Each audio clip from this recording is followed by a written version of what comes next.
Well, hello racing fans and a warm welcome to Gallop TV's preview show for Sunday the 23rd of April, where we race at Hollywoodbets Kenilworth. I trust that you're well and hopefully looking forward to this weekend's racing on Sunday.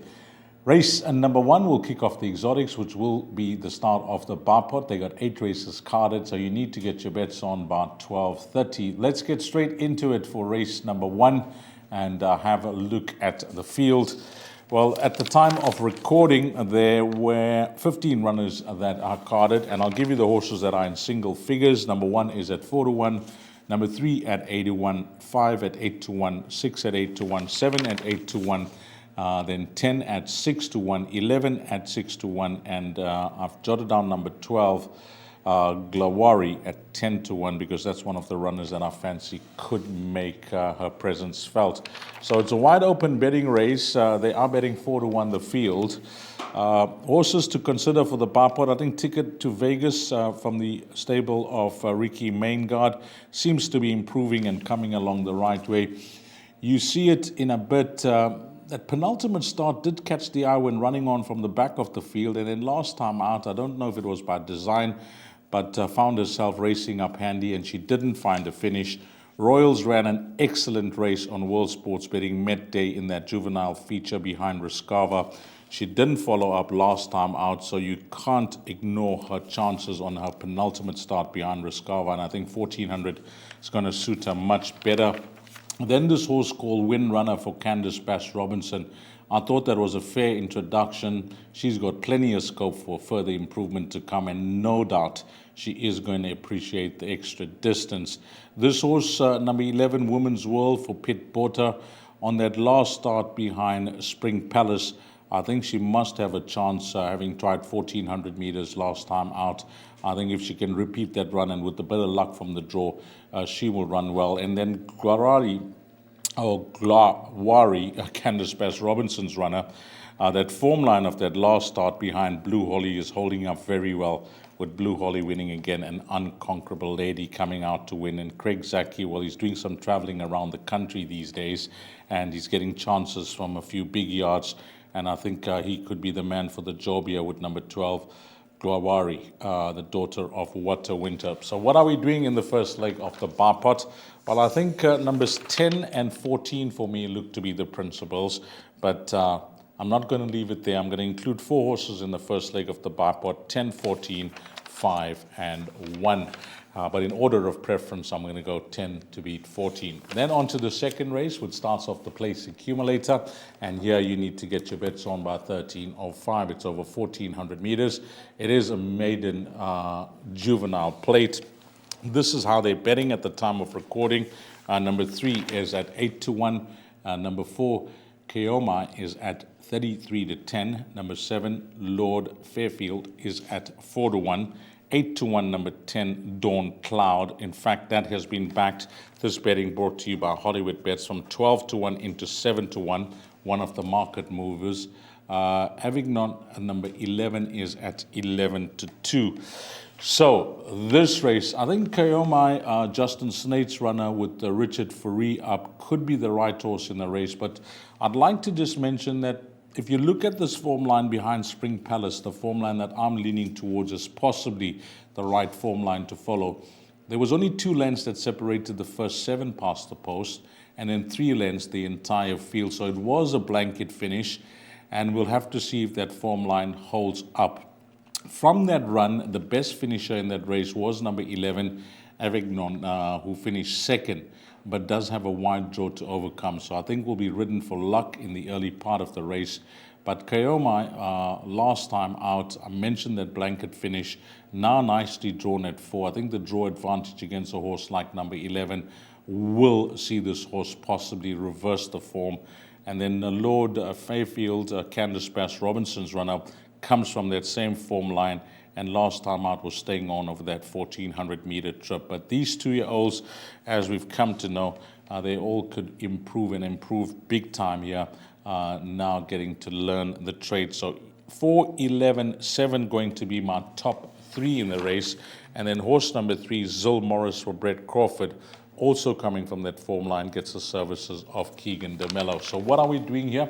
I think in the place accumulator, I wanted to just include the one runner, Kayomai, Justin Snate's horse, as a possible banker, but then I'm suggesting 3 horses in the PA. I think 4, 11, and 7 should be good enough there, and I think we'll have every chance of doubling or maybe even trebling up.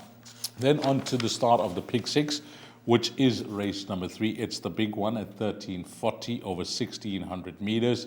And I think we're in for a sizable pool come this Sunday, the 23rd of April. So don't be caught napping. You need to get your bets on by 20-2. This is how they're betting here. Number 1, Sugar Mountain is at 4-1. 2, Pardenom is at 7-1. 5, Future Turn is at 11-2. Number 7, Future Swing is at 5-1. 8, Narina Trigon is at 8-1, and then 12, Montine is at 7-1. It's a highly competitive race, this. Sugar Mountain, well, he's done very little wrong in his career. 5 wins, 7 places from his 15 starts. His last win was absolutely superb. But all 5 wins have been over 1,400 meters, so there is a question mark over the distance. Not that he doesn't stage. He hasn't won yet. He's had 4 starts, a second and 2 fourths.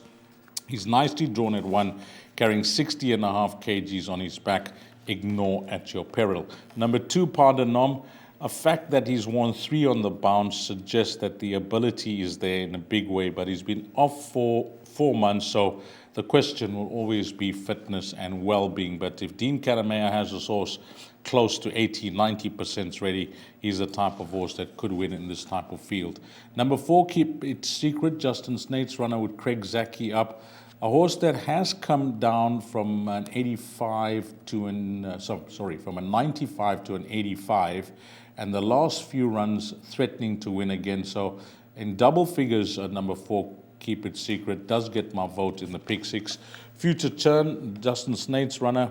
I'm just looking at how versatile this individual is, this 3-year-old. Anything from 1,000 up to 2,000 meters, he runs well over. Another solid performer, and you can't fault his form. In fact, his worst run out the top 4 was a 5th, and a close-up 5th behind Future Swing. And talking about Future Swing from the Snake stable with Richard Fourie up, wow, what a specialist this is over 1,600 meters. And he's now going for 4 on the bounce. So he's the horse that's in form, and although he's rising in the ratings, I think he could make it 4 in a row. And number 12, Montine, Pete Botter's runner. Well, the post-maiden form does catch the eye, and if you like Sugar Mountain, you must fancy this horse's chances. He is 2 kgs better off at the weights, but poorly drawn. So I made a case for a few runners here. There's 12 runners that go to post. So what are we doing in the Pick 6? Well, I'm going with the rule. If it's more than half the field, then we'll include the field. That is the rule. But I've gone on the head. 6 runners here, and in numerical order, numbers 1, 2, 4, 5, 7, and 12. 1, 2, 4, 5, 7, and 12 for the Pick 6 in race number 3, which looks to be a race that you could get a decent trifecta and quartet dividend. Race number 4 over 1,600 meters. Well, this will be jackpot 1 at 14.15, a 2:15. Let's go through the betting. Number 1, Bordolino, 33-10. Number 2, Intimidator at 7-2. 3, Thunder Master at 4-1. 4, Calp Forest at 8-1. 7, Give Me More Time is an 8-1 shot, and 8, Pometier is also at 8-1. Just having a look at the field and what could happen here. Well, I'm going to suggest that this horse could be a banker. Number 1, Bordolino, Brett Crawford's runner. And I like this horse a lot on the day, and I think worth a strike at around 33-10. Last time out was second behind Sugar Mountain, but if you do the math, you'll clearly see that on that last start does find himself 2.5 kgs better off at the weights with Intimidator. Sorry, on that penultimate start does find himself 2.5 kgs better off at the weights with Intimidator. That was a very good run from him. And from that form line behind Intimidator, Future Turn has come out to win, Jam Jam has come out to win, And that last start behind Sugar Mountain, well, that was a tremendous run because he was finishing from the back of the field, and he was just over a length behind the talented Sugar Mountain, who takes his place in the previous race. From draw 1, will have the run of the race, and I just feel the 2.5 kg swing in his favor should see him turn around the form with number 2, Intimidator. So like the horse aloft, Bondolino, for my money, a banker in all bets, bipod, place accumulator, and even the pick 6. But if you're looking for one more in the pick 6, the only danger that I see is number 2, Intimidator. So race number 4, some confidence on Gallop TV for number 1, Bondolino. Then we go on to race number 5. Well, there are a few feature races on the day, and this is the first of the feature races. It's the World Sports Betting Sweet Chestnut Stakes. It's a listed race over 1,400 meters. How they're betting at the time of recording? Well, horses in single figures. Number 2, Quintus Light at 4-1. Then we go on to 4, Ciao Bella at 7-2. Number 4, Gimmy's Lassie is at 5-1. 9, Happy Chance at 9-2. 10, Marina at 5-1. The best weighted column is dominated by Marina at a 117. Then we go on to Quintus Light, number 2 at a 112. 110, number 8, Gimmy's Lassie. And then the balance will be Happy Chance at a 109 and number 6, Broadway Girl at a 108. Just looking at the field, I think this race, everything points to Charm Bella, but I'll give you comments on runners that you could consider. Number 2, Quintus Light, a horse that sprints well. Don't know if she's as effective over this distance of 1,400 meters as she is over the sprinting tips, but a penultimate start did catch the eye behind Gem King. Ciao Bella, on the other hand, well, anything from 1,000 up to, 1,600 meters suits her fine, and she's been racing in features. She was the winner of the Western Cape Fillies Championship, and then she took her place in some competitive races, the Cape Fillies Guineas, the Scepter Stakes, and last time out it was the Mallorca. So she's a talented filly, and although she's been well beaten at the last 2 starts in those features, this looks like the right type of field for her to get her confidence back. She's a talented filly. She'll have Richard for re-up. Number 8, Gimmy's Lassie for Candice Bass Robinson and Keegan DeMello. This is for Kaya Stables. Another smart filly. She's 3 kgs better off at the weights with a horse like Ciao Bella if you work out, the differential, which was in that Cape Fillies, or Cape, the Western Cape Fillies Championship. That's what it was called. On that run, she's 3 kgs better off, which brings her right into the race.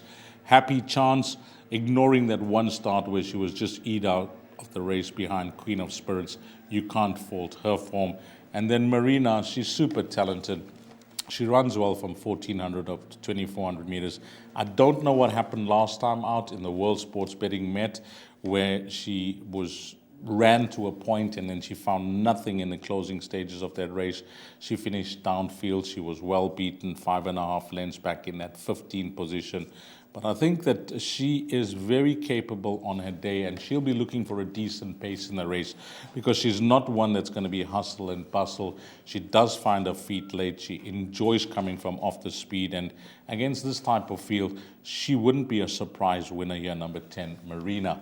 So those look to be the principles. I looked at it and I said, number 4, Ciao Bella, I think a place accumulator banker for sure. Bipod banker, I'm not certain because I think she will have competition here from numbers 8, Gimmy's Lassie, 9, Happy Chance, and 10, Marina.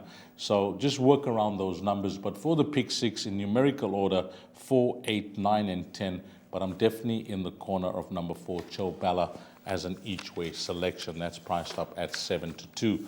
On to race number 7. This is the Champagne Stakes, a Group 3 over 1,200 meters, and we got some cracking good sprinters here. This is the way they're betting at the time of recording. Number 3, Mr. Cobbs, 7-1. 4, Rio Carrari, 28-10. 5, Bereave at 17-10. 7, Countdown at 7-1. And 8, We're Jamming at 7-1. I think like most that will be playing the exotics, I am going to only be including 2 horses here. Number 4, Rio Karari, and number 5, Bereaved. Well, Bereaved has the beating of Rio Karari. We know that, and that was on the run in the Diadem, and now finds himself 2 kgs better off at the rates with Rio Karari. So that stands him in good stead. No surprise seeing this horse 17 to 10 and Rio Karari at 22 to 10. Gavin Lerena gave Bereave an absolute 5-star ride last time out to win, and he's down to ride the horse again. This is his main travel to Cape Town to partner Bereave, and he may just want to partner this horse for the rest of the season. I say the rest of the season because Adam Marcus could have a plan with Bereave to possibly bring the horse down for champion season and aim him at those sprint features. So Gavin Lerena's got a good feel for him. They must have had an arrangement, so he's down to ride him in Cape Town. And if he repeats his last start, he wins. But Rio Karari, the signs are clearly there. He's a horse that's given us some wonderful memories throughout his career, and of late he's showing that he's ready to win again. He's run some cracking good races. He's just looking for a bit of luck now to get it right, number 4, Rio Karari, and you cannot discount his chances, even though he's worse off at the weights with Bereave, who beat him in that Diadem. So, how do we split them? Well, my heart says Rio Karari, but my head says number 5, Bereave, but I'm going to put them both together, the heart and the head, and include them both in the pick 6, the place accumulator, number 4, Rio Karari, and number 5, Bereave. Then on to race number 7. Now, this is a cracking good race, guys. The 7th race is the World Sports Betting Variety Club Mile. It's a Group 3 over 1,600 meters. Let's bring up the field. Number 1, Pomp and Power, is at 28 to 10. Number 3, Without Question, is at 18 to 10. Number 5, Pakaya, that's found some money. Hollywoodbets anti-post from 5 to 1 into 4 to 1. 7, King Regent, 7 to 1. 8, Gem King, 6 to 1. And 9, Silver Darling, at 7 to 1. I firstly must touch on Justin Snate and the number of entries he has in this year's Hollywoodbets Durban July. He's a trainer that supports KZN champion season, and he's not shy to enter his horses. Of course, he is a multiple winner of Africa's premier horse racing event, and he has a number of entries this year. 3 of his entries find themselves in this race, which are number 1, Pomp and Power. I think that's trading at around 9, 10 to 1 anti-post in the renewal of the 2023 Hollywoodbets Durban July.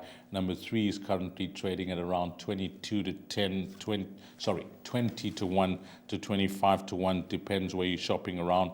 Number 5 is around 20 to 1. That is Pakaya. So what are we doing here? Well, I'm all in with one horse, guys. I'm taking a big, bold stance in race number 7. Whilst I have a lot of respect for Pomp and Power and number 5, Pakaya, even the horses like Gem King and Silver Darling and maybe even King Regent, but you can't add them all. That perm just becomes too expensive, and I like number 3 Without Question. And I'm hoping that this 3-year-old can hold his own against some very talented older horses. He was pushed up heavily after running 3rd behind See It Again and Charles Dickens in the Cape Derby. It was a tremendous performance from him, only beaten 2.5 kgs, and he was pushed up from a 99 to a 118. Now, during the course of the week, if you missed racing, I will tell you from that Cape Derby form line that Cosmic Event came out to win a really good race, and Cosmic Event finished downfield in that Cape Derby. So that form line is looking good, and I think this horse, Without Question, the 3-year-old, we haven't seen the best of him yet, and I think the best is still to come. The fact is, he's an entry in the Hollywoodbets Durban July, and we will see how his prep goes. I think if he wins this, then his hand will be in the hat to possibly be one of the more progressive 3-year-olds going into this year's Hollywoodbets Durban July. I'm all in here with number 3 Without Question, in race number 7. Then on to the 8th race over 1,200 meters. Closing things off is a fillies and mares future class. That is what it's being called. And at the time of recording, it's a big field of 14 that go to post. But please have a look at final declarations come race time. How are we going to end it off, guys? Well, I'm ending off with a big positive, because I like another horse in the race, and her name is Touch of Grace. She is horse number 6 from the Adam Marcus stable. See, number 3 is a scratching there, which is Run April Run. That will take no part. That is a scratching. So coming back to the race, number 6, Touch of Grace. Well, there will be a few horses in this field that have run against Touch of Grace that will fancy their chances of reversing the form because of the weight turnaround. But the one thing I want to say about Touch of Grace, while she took 6 starts to win her maiden, she took a bit of time to get the feel of racing, to get the hang of things, and to possibly mature. She's since reeled off the hat-trick in fine style. And the win that impressed me the most was her last win. Just the way she was ridden by Aldo De Maio. She set off the pace, she moved up at the 400-meter mark, and when he pressed the button, that was it. She ran away from her opposition, and she ran away effortlessly. Here, Kommiboka, Paul de Vars have both come out to enhance that form line. And whilst I know that she's up in the ratings, what she's up from? She's up from a 64 when she won her first start, which was a maiden victory, up to a 76. So she has gone up 12 points. But each time they seem to put her up in ratings, she just raises her game to the next level. And I'm not going to be surprised to see her win 4 in a row. She's the informed filly. She's the filly that's winning races. And whilst others will be better off at the weights against her here, I still feel she is the horse to beat. She's currently will be trading at around 5-2. That's the betting I took down. Number 1 is at 4-1. There's money for number 5, Black Part, from 40-1 into 25-1. That's from Hollywoodbets. And number 6 is at 5-2. 11 is at 11-2. And then it's double figures, the balance. So once I mentioned that there is competition, especially now that others are better off at the weights, I'm expecting her to raise her game to another level and make it 4 in a row. And hopefully she can end it off on a high. For me, she's a banker in all bets. If I look past her, then I'm going to have to include a lot of horses here to try and get through the last leg of this pick 6 and the place accumulator. 6, Touch of Grace, hopefully turns out to be one of the good things on the day. So what's the play, you may ask, these? Well, I like 3 horses on the day, and I like race number 4, number 1, Bordelino, race number 7, number 3, Without Question, and race number 8, horse number 6, Touch of Grace. And hopefully those 3 runners run smartly and do us proud here on Gallop TV. On behalf of the entire team at Gallop TV and myself, Dees Dayanand, well, I hope it turns out to be a highly profitable day for you. Find all the winners, have a blast, and until we meet again, you take care. Salani Gashle.